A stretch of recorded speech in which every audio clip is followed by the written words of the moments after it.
Hey everyone. Today's story is the story of Tom Thumb. There was once a poor peasant who sat in the evening by the hearth and poked the fire, and his wife sat and spun. Then he said, "How sad it is that we have no children.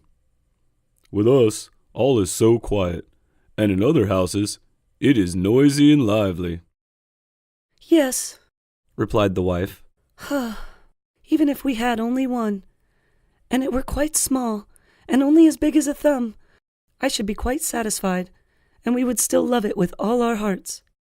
Now it so happened that the woman fell ill, and after 7 months gave birth to a child that was perfect in all its limbs, but no longer than a thumb.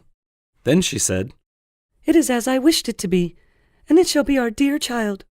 and because of his size, they named him Tom Thumb. Though they did not let him want for food, the child did not grow taller, but remained as he had first been. He looked sensibly out of his eyes, and soon showed himself to be a wise and nimble creature, for everything he did turned out well. One day, the peasant was getting ready to go into the forest to cut wood, when he said, as if to himself, "How I wish that there was someone who would bring the cart to me." "Oh, father," cried Tom Thumb. "I will soon bring the cart, rely on that. It shall be in the forest at the appointed time." The man smiled and said, "How can that be done? You are far too small to lead the horse by the reins." "That's of no consequence, father. If my mother will only harness it, I shall sit in the horse's ear and call out to him how he is to go." "Well, for once we'll try it." When the time came, the mother harnessed the horse and placed Tom Thumb in its ear. And then the little creature cried. "Giddy up, giddy up." Then it went quite properly, as if with its master, and the cart went the right way into the forest. It so happened that just as he was turning a corner, and the little one was crying, "Giddy up." 2 strange men came towards him. "Well, my word," said one of them. "what is this? There's a cart coming, and a driver is calling to the horse, and still he is not to be seen." "That can't be right," said the other. "We will follow the cart and see where it stops." The cart, however, drove right into the forest, and exactly to the place where the wood had been cut. When Tom Thumb saw his father, he cried to him. "Do you see, father? Here I am with the cart. Now take me up." The father got hold of the horse with his left hand, and with the right took his little son out of the ear. Tom Thumb sat down quite merrily on a straw, but when the 2 strange men saw him, they did not know what to say for astonishment. Then one of them took the other aside and said, "Listen, the little fella would make our fortune if we exhibited him in a large town for money. We will buy him." They went to the peasant and said, "Sell us the little man. He should be well treated with us." "No. He is the apple of my eye, and all the money in the world cannot buy him from me." Tom Thumb, however, when he heard of the bargain, had crept up the folds of his father's coat, placed himself on his shoulder, and whispered in his ear, "Father, do give me away. I will soon come back again." Then the father gave him to the 2 men for a handsome sum of money. "Where will you sit?" they said to him. "Oh, just set me on the rim of your hat, and then I can walk backwards and forwards and look at the country and still not fall down." They did as he wished, and when Tom Thumb had taken leave of his father, they went away with him. They walked until it was dusk, and then the little fellow said, "Do take me down. It is necessary." "Just stay up there," said the man whose hat he sat. "It makes no difference to me. The beds sometimes let things fall on me. No.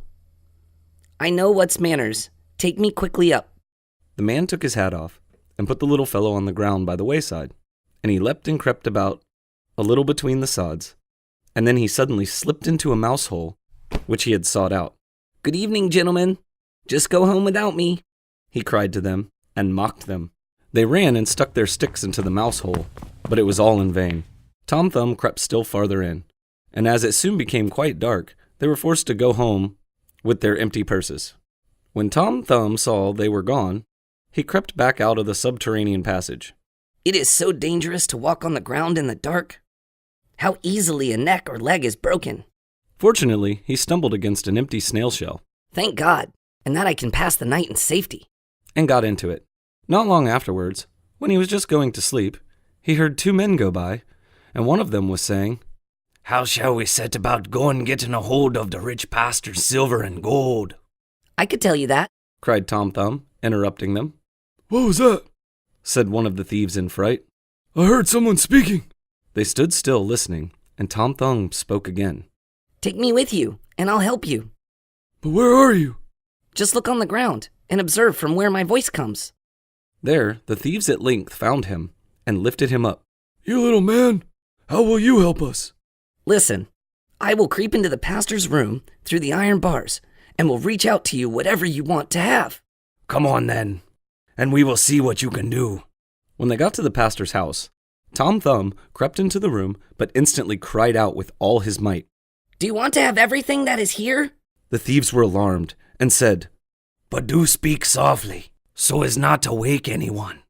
Tom Thumb, however, behaved as if he had not understood this and cried again. "What do you want? Do you want to have everything that is here?"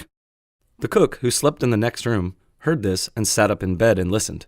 The thieves, however, had in their fright run some distance away, but at last they took courage and thought, "The little rascal wants to mock us." They came back and whispered to him, "Come, be serious, and reach something out to us." Then Tom Thumb cried again as loudly as he could. "I really will give you everything. Just put your hands in." The maid who was listening heard this quite distinctly and jumped out of bed and rushed to the door. The thieves took flight and ran, as if the wild huntsmen were behind them. But as the maid could not see anything, she went to strike a light. When she came to the place with it, Tom Thumb, unperceived, betook himself to the granary. And the maid, after she had examined every corner and found nothing, lay down in her bed again and believed that, after all, she had only been dreaming with open eyes and ears. Tom Thumb had climbed up among the hay and found a beautiful place to sleep in. There he intended to rest until day, and then go home again to his parents. But there were other things in store for him. Truly, there is much worry and affliction in this world. When the day dawned, the maid arose from her bed to feed the cows. Her first walk was into the barn, where she laid hold of an armful of hay, and precisely that very one in which poor Tom Thumb was lying asleep. He, however, was sleeping so soundly that he was aware of nothing, and did not awake until he was in the mouth of the cow, who had picked him up with the hay. "Ah, heavens! How have I gotten to the fulling mill?" But he soon discovered where he was. Then he had to take care not to let himself go between the teeth. But he was subsequently forced to slip down into the stomach with the hay. "In this little room, the windows are forgotten, and no sun shines in, neither will a candle be bought."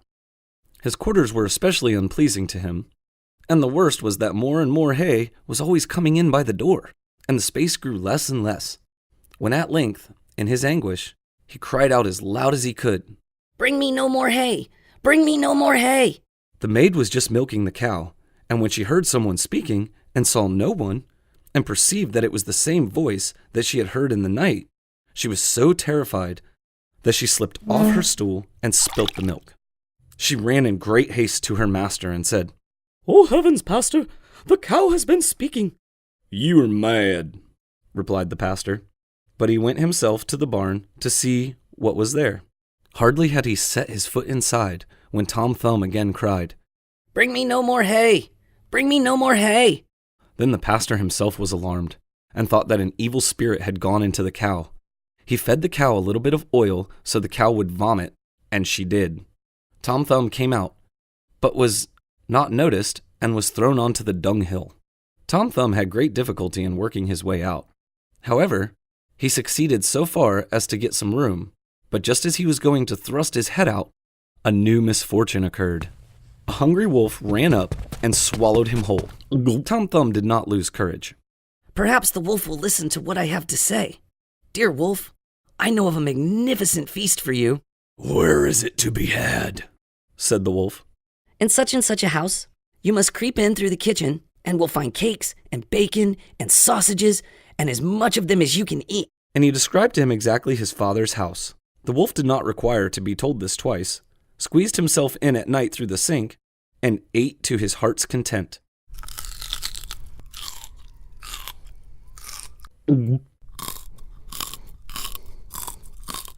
When he had eaten his fill, he wanted to go out again, but he had become so big that he could not go out by the same way.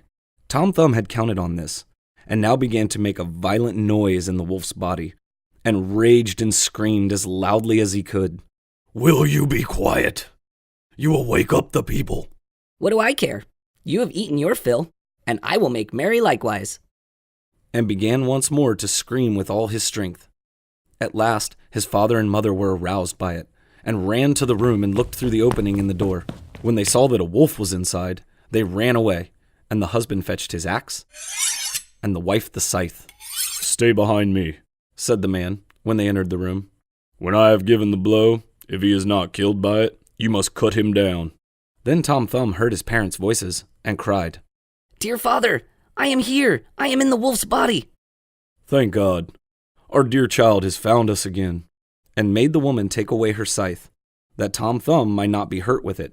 After that, he raised his arm and struck the wolf with such a blow on his belly that Tom came flying out of the wolf. Ah, said the father, what sorrow we have gone through for your sake. Yes, father, I have gone about the world a great deal. Thank heaven I breathe fresh air again. Where have you been then?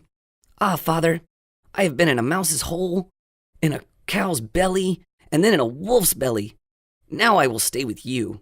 We will not sell you again. No, not for all the riches in the world, said his parents, and they embraced and kissed their dear Tom Thumb. They gave him food to eat and milk to drink, and had some new clothes made for him, for his own had been spoiled by his journey. Thanks for listening, everyone.